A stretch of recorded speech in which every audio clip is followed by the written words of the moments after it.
నమస్తే అండి. అన్న ఏంటన్నా మరి ఈ ధర్నా కార్యక్రమం చేయడానికి గల కారణం ఏంటి? ఈరోజు తెలంగాణ రాష్ట్ర వ్యాప్తంగా ఉన్నటువంటి ల్యాబ్ టెక్నీషియన్స్ ఎవరైతే ఉన్నారో వాళ్ళందరినీ మొన్న ఎంహెచ్ఎస్ఆర్బి నుండి రిక్రూట్మెంట్ చేయడం జరిగింది. అందులో 1200 పోస్టులకు గాను 700 పోస్టులు రిక్రూట్మెంట్ చేసి ఈరోజు కరోనా సమయంలో అత్యంత కీలకంగా పనిచేసినటువంటి ఆర్టీపీసీఆర్ ల్యాబ్లలో వర్క్ చేసినటువంటి ల్యాబ్ టెక్నీషియన్స్ని, అలానే ఎమర్జెన్సీలో వర్క్ చేసినటువంటి చాలామంది ల్యాబ్ టెక్నీషియన్స్ని ఈరోజు ఎటువంటి ముందస్తు నోటీస్ ఇవ్వకుండా మమ్మల్ని టర్మినేట్ చేయడం జరిగింది. మేము విధులకు హాజరై సంతకం పెట్టిన తర్వాత మీరు ఉద్యోగాలకు రావద్దు అని చెప్పేసి మాకు హుకుం జారీ చేశారు. అప్పటి నుండి మేము తిరగని ఆఫీస్ లేదు, తిరగని మినిస్ట్రీ లేదు, సెక్రటరియట్ ప్రతి ఆఫీస్లో చుట్టూ తిరుగుతున్నాం.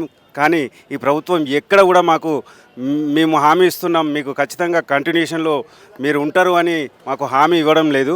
కాబట్టి దానిలో భాగంగా ఈరోజు డిఎంఈ దగ్గర ధర్నా చేయాలని చెప్పేసి రాష్ట్ర వ్యాప్తంగా ఉన్నటువంటి టర్మినేషన్ అయినటువంటి ఎల్టీలు అందరం కూడా ఇక్కడికి రావడం జరిగింది. ముఖ్యంగా మిమ్మల్ని ఎందుకు తీసేసిరు మరి?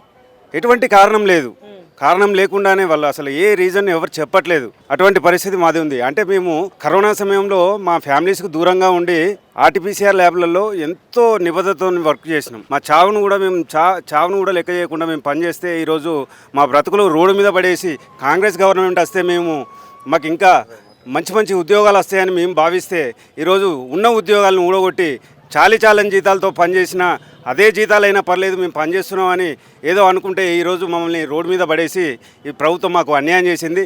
ఇప్పటికైనా తక్షణమే ప్రభుత్వం మా పట్ల సానుభూతిగా స్పందించి మాకు ఎక్కడైతే వేకెన్సీలు ఉన్నాయో అక్కడనైనా మమ్మల్ని ఫర్దర్ కంటిన్యూషన్లో మాకు అవకాశాలు కల్పించే విధంగా చర్యలు తీసుకోకపోతే ఖచ్చితంగా రానున్న 10-15 రోజులలో మేము రాష్ట్ర వ్యాప్తంగా పెద్ద ఎత్తున ధర్నా చేయడానికి మేము సిద్ధంగా ఉన్నాం. ఒకవేళ ప్రభుత్వం స్పందించకపోతే మేము ఖచ్చితంగా ఆత్మాహుతికి కూడా మేము పాల్పడడానికి, ఎందుకంటే మాకు ఉద్యోగాలు లేకపోతే మా ప్రాణాలు ఎందుకండి? మేము ఇలా ప్రాణాలను తెగించి పనిచేసాం. అటువంటి ఉద్యోగం లేనప్పుడు మేము బతికేందుకు అనేటువంటి ఆలోచనలోనూ ఇలా మా పిల్లలకు ఫీజులు కట్టడానికి సడన్గా రోడ్డు మీద పడేస్తే మా పిల్లల ఫీజులు 4 రోజులు అయితే స్కూల్ స్టార్ట్ అయితే పిల్లలకు ఫీజులు కట్టడానికి ఎవరి దగ్గర జీతాలు లేని పరిస్థితి, డబ్బులు లేని పరిస్థితి. కాబట్టి దయచేసి ప్రభుత్వ పెద్దలు దీన్ని వెంటనే ఈ యొక్క సమస్యను దృష్టిలో పెట్టుకొని మాకు న్యాయం చేయవలసిందిగా కోరుతున్నాం. ఎంజీఎం హాస్పిటల్ ల్యాబ్ టెక్నీషియన్స్ మేము డ్యూటీలో ఉండగా మిమ్మల్ని విధులకు నుంచి తొలగిస్తున్నామని చెప్పి జీవోలు జారీ చేయడం జరిగింది. మేము కరోనా కష్టకాలంలో పీపీ కిట్ తీసుకొని 24 గంటలు కష్టపడి పనిచేసినాం, రాత్రింబవళ్ళు కష్టపడి. మంత్రులు, ఎమ్మెల్యేలు, రాజకీయ నాయకులు, ప్రజలు అందరూ ఇళ్లలో ఉంటే మేము రోడ్లపైకి వచ్చి హాస్పిటల్లో పనిచేసినాము.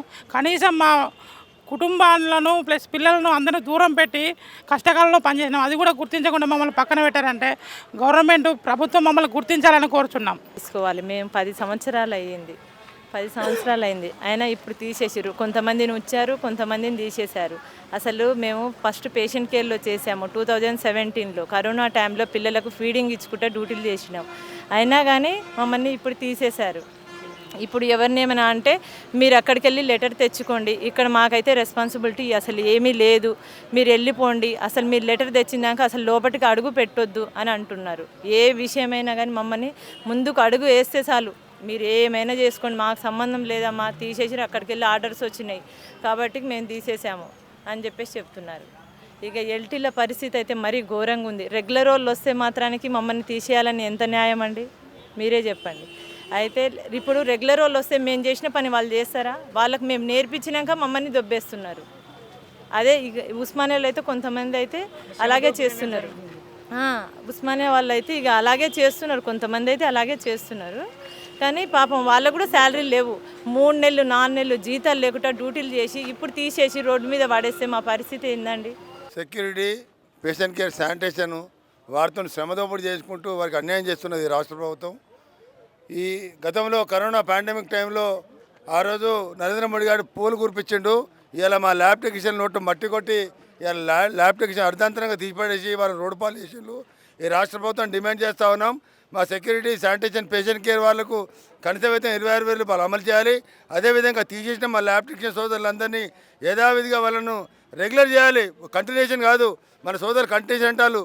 వాళ్ళు ప్రాణాలు తెగించి ప్రాణాలు అరిచేతిలో పెట్టుకొని వాళ్ళ సావును కూడా లెక్క చేయకుండా కరోనా పాండమిక్లో చేస్తే ఇవాళ వాళ్ళకి ఇచ్చే బహుమానం వాళ్ళ రోడ్డు మీద పడేసి వాళ్ళని ఉరేసి చంపే ప్రభుత్వం చేస్తుంది ప్రభుత్వం. వెంటనే రాష్ట్ర ప్రభుత్వం ఈ మొత్తం అందరి ఉద్యోగుల్ని రెగ్యులర్ చేయాలి. అదేవిధంగా తొలగించిన ల్యాబ్ టెక్నీషియన్లు కూడా రెగ్యులర్ చేయాలి. అంటే మన ల్యాబ్ టెక్నీషియన్ పోస్టులు భర్తీ చేసారు కాబట్టి ఆ సాకు నుంచి వీళ్ళని తొలగించారు. కానీ ఈ రాష్ట్రంలో ల్యాబ్ టెక్నీషియన్ పోస్ట్ చాలా ఖాళీ ఉన్నాయి. ఆ ఖాళీలో వీళ్ళందరినీ భర్తీ చేయాలని చెప్పేసి ఈ రాష్ట్ర ప్రభుత్వం డిమాండ్ చేస్తూ ఉన్నాం.